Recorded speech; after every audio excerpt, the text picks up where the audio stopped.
नमस्कार, मैं हूं आपका दोस्त। मेरा नाम है अक्षय कुलकर्णी। फिर एक बार मेरे चैनल को ट्यून करने के लिए बहुत दिल से धन्यवाद। और अभी तक अगर आपने सब्सक्राइब नहीं किया है तो तुरंत सब्सक्राइब कर दीजिए। मुझे आपके सब्सक्रिप्शन की बहुत ज़्यादा ज़रूरत है। नीतीश कुमार फिर एक बार एनडीए के साथ आ चुके हैं। अब वो एनडीए के साथ मतलब एग्जैक्टली उनका क्या रोल रहेगा, क्या शेयरिंग रहेगी, ये मेरे को नहीं पता। लेकिन फिर एक बार बीजेपी और नीतीश कुमार की जो पार्टी है उन्होंने इकट्ठा आकर वहाँ पर सरकार बना ली है बिहार में। और बिहार के फिर एक बार नए सीएम जो है वो नीतीश कुमार बन चुके हैं। तो इस मुद्दे पर आज मैं बात करने वाला हूँ। एंड सबसे इम्पोर्टेंट सवाल आज मैंने ये छेड़ा है कि जो विपक्ष के लोग हैं वो किस तरह से बीजेपी के साथ कंफर्टेबल फील कर रहे हैं। इतनी ज़्यादा तादाद में विपक्ष के लोग बीजेपी में आ रहे हैं, तो उसका रीज़न क्या है ये भी तो हम लोगों को देखना पड़ेगा। तो इस सवाल का जवाब आज के पॉडकास्ट में आपको मिलने वाला है। कहीं मत जाइए, मेरे साथ बने रहिए। अब बिना किसी देरी के चलिए शुरुआत कर देते हैं।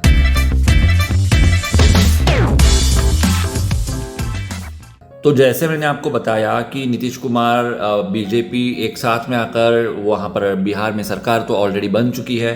न्यूज़ तो आपको पता चल चुकी है। अब इसके बारे में मैं क्या कहूँगा ये भी आप भाप चुके होंगे। हाँ, वही मेरे को कहना है, क्योंकि वो तो कहना पड़ेगा। देखिए, मोदी सरकार की कोई नई अचीवमेंट आती है तो हम ऐसा नहीं कहते ना कि ये तो क्या, हाँ ठीक है हो ही जाता है। हम उसके ऊपर बात करने लगते हैं कि देखिए कैसे अचीवमेंट हुई, ये काम कितना अच्छा हुआ।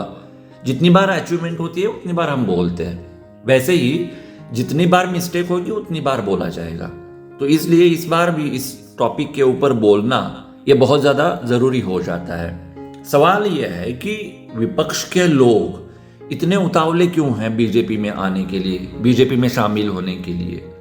5 साल पहले बीजेपी के बारे में विपक्ष में जो एक कट्टरता थी, जिस एनिमोसिटी के साथ वो बीजेपी को डील करते थे, उसमें कमी आई है।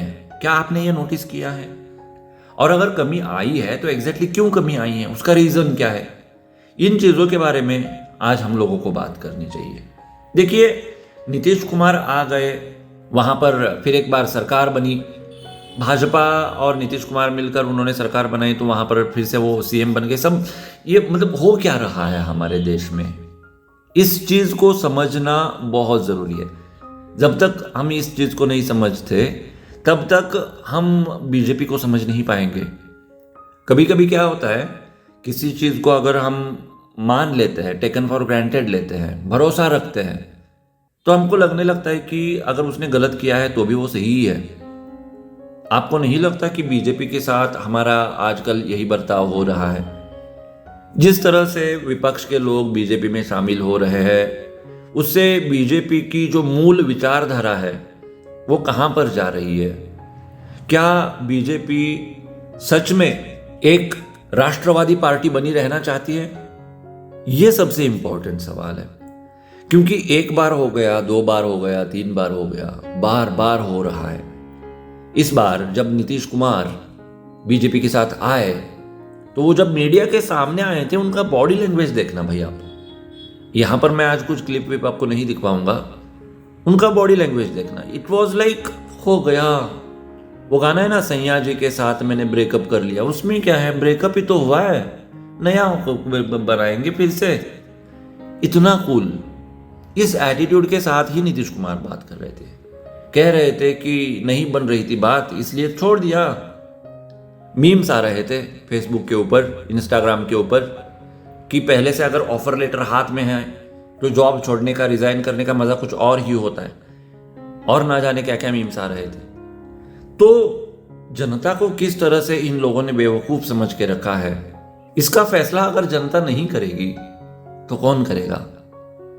किसी को भी हद से ज्यादा चाहना अच्छा नहीं होता।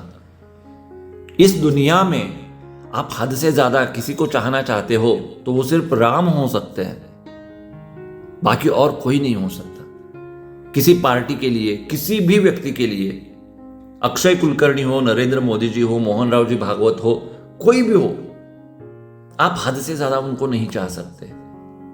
और अगर चाहते हो तो क्या होता है जो आपके सामने हो रहा है। कल तक लालू प्रसाद यादव के साथ थे नीतीश कुमार। लालू प्रसाद यादव के बच्चे, बेटे उनके सरकार में थे। सब कुशल मंगल चल रहा था उनका कल तक। अचानक से उन्होंने डिसीजन ले लिया, 8 दिन में परिस्थिति बदली, वो बीजेपी के साथ आ गए, फिर एक बार वो आरजेडी के खिलाफ हो गए। जमीनी स्तर पर जो वोटर होगा वो क्या सोचेगा? लालू प्रसाद यादव की विचारधारा बिल्कुल अलग है, नीतीश कुमार की विचारधारा बिल्कुल अलग है, भाजपा की विचारधारा बिल्कुल अलग है। अब मैं किस मुंह से लोगों को बताऊं कि we are the party with difference? BJP का कार्यकर्ता हूं मैं, बीजेपी का समर्थक हूं, मैं किस मुंह से बताऊं कि we are party with difference? वो वाजपेयी जी थे जिन्होंने एक वोट के लिए सरकार गिराई थी। अब यहां पर हम सरकार गिराकर अपनी सरकार बना रहे हैं। हम ये नहीं देख रहे कि हम किसके साथ जा रहे हैं, कौन हमारे साथ आ रहा है। ये परिस्थिति कहां तक चली गई और ये हुआ क्यों? ये इसलिए हुआ क्योंकि हमने हद से ज्यादा भरोसा किया। ये इसलिए हुआ क्योंकि जैसे मैं क्वेश्चन कर रहा हूं वैसे आप क्वेश्चन नहीं कर रहे हो। अगर आप समय रहते क्वेश्चन करते ना तो बीजेपी का इतना कॉन्फिडेंस नहीं हो जाता। आप यकीन करेंगे कि नहीं यकीन करेंगे ये मेरे को नहीं पता है, लेकिन जिस दिन अलायंस टूटा था बीजेपी एंड नीतीश कुमार का और वो लालू प्रसाद यादव के साथ गए थे, उसी दिन मुझे पता था कि ये वापस बीजेपी के साथ आएंगे। उसी दिन पता था मुझे, इट वॉज वेरी प्रिडिक्टेबल। लेकिन आपको सोचना नहीं है तो मैं क्या कर सकता हूं?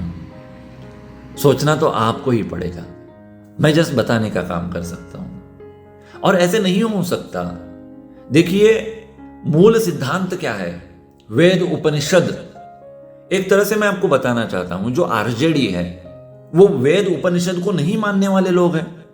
कांग्रेस हो, सीपीएम हो, सीपीआईएम हो, जितने भी पक्ष है वो लोग वेद को नहीं मानते, वो लोग पुराणों को नहीं मानते, वो लोग भारतीय कल्चर संस्कृति में यकीन नहीं करते।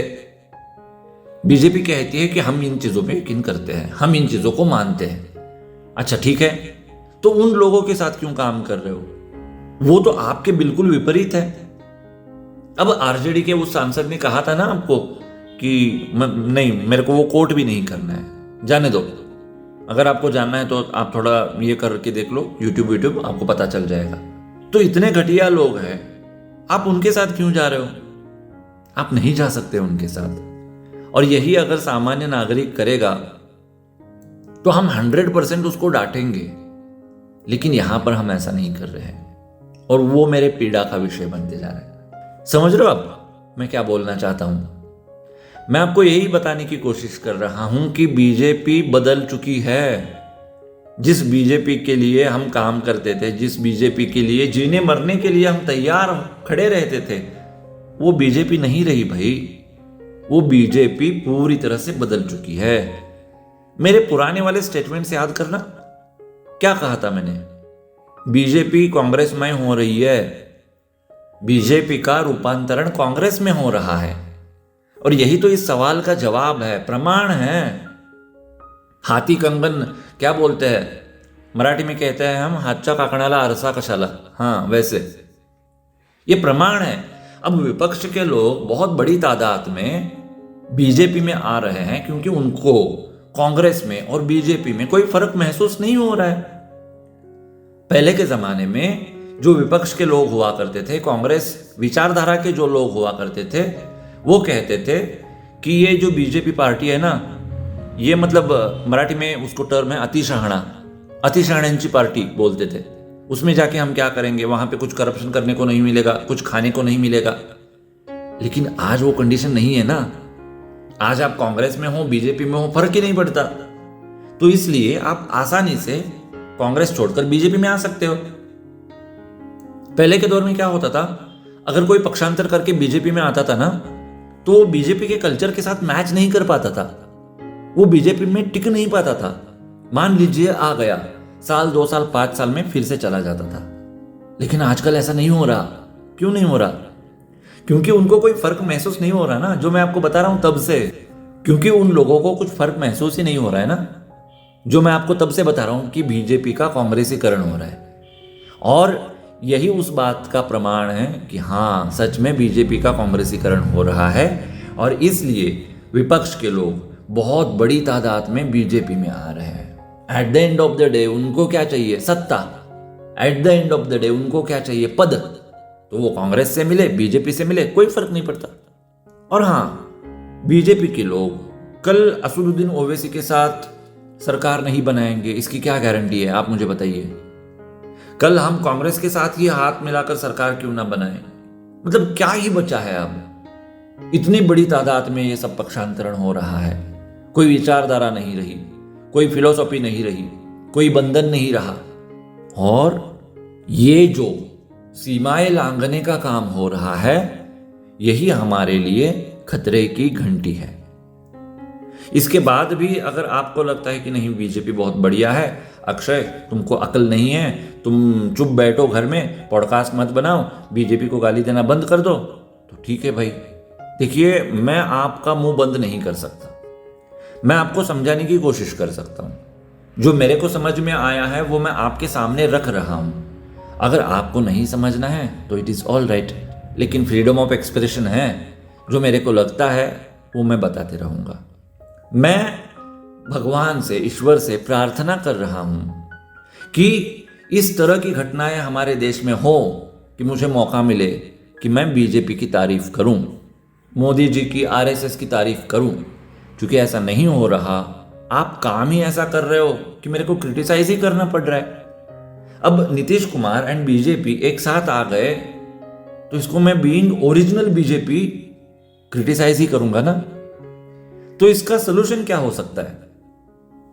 सोल्यूशन भी इससे पहले ही मैंने आपको बता के रखा है। सोल्यूशन ये है कि हमको बीजेपी नहीं चाहिए भाई, हमको जनसंघ चाहिए। कौन सा जनसंघ चाहिए पता है आपको? श्यामा प्रसाद मुखर्जी का जनसंघ चाहिए, जो ओरिजिनल था। बलराज मधोक जहां पर काम करते थे, वो वाला जनसंघ चाहिए। उसकी आज भारत देश को बहुत सख्त जरूरत है। तो कहां से लाएंगे इस जनसंघ को? यार कहीं से लाना नहीं है, वो यहीं पर है। हमारा बीजेपी ही जनसंघ है। बस जिस दिन हम क्वेश्चन करना स्टार्ट करेंगे ना, तो वो जनसंघ का रूप धारण करेगा। और जिस दिन हम ब्लाइंडली यकीन करके छोड़ देंगे ना, अच्छा ही है, बेस्ट ही है, तो ये होगा जो आज बिहार में हुआ, कल महाराष्ट्र में हुआ, परसों कर्नाटका में भी हुआ था। जानते हैं ना आप? तो इसलिए आपका अवेयर होना इट इज वेरी इंपॉर्टेंट। ये मैसेज आज मैं आप लोगों को देना चाहता हूं। आप कितना कन्विंस हो पाते हैं I don't know, but I will try my level best. मैं कोशिश करते रहूंगा, ठीक है? चलो आज यहाँ पर रुकना चाहूँगा मैं। अभी तक अगर आपने सब्सक्राइब नहीं किया है मेरे चैनल को तो तुरंत सब्सक्राइब कर लीजिए, और अगर किया है तो दूसरों को बताइए। फिर आऊँगा मैं आपसे मुलाकात करने के लिए। तब तक ख्याल रखिए खुद का, उनका भी ख्याल रखिए जिनसे आप मोहब्बत करते हैं। Love you all. वंदे मातरम। जय हिंद एंड नमस्कार।